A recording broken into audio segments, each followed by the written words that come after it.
А я зараз по-хитрому зроблю. Сяду там, де димом пахне. У мене своя закуска зі мною є. Їхній дим, моя закуска. Все пропитається. Буду вважати, що їм шашлики.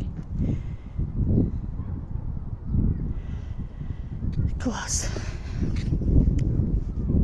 Ніхто ніколи не пригласить. Сидять на своїх дачах.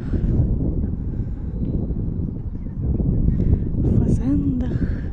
Ні, Таня мене завжди приглашає. Але своїм транспортом мені далекувато, тому що з пустими руками не приїдеш, а так важкувато. Якби заїхали.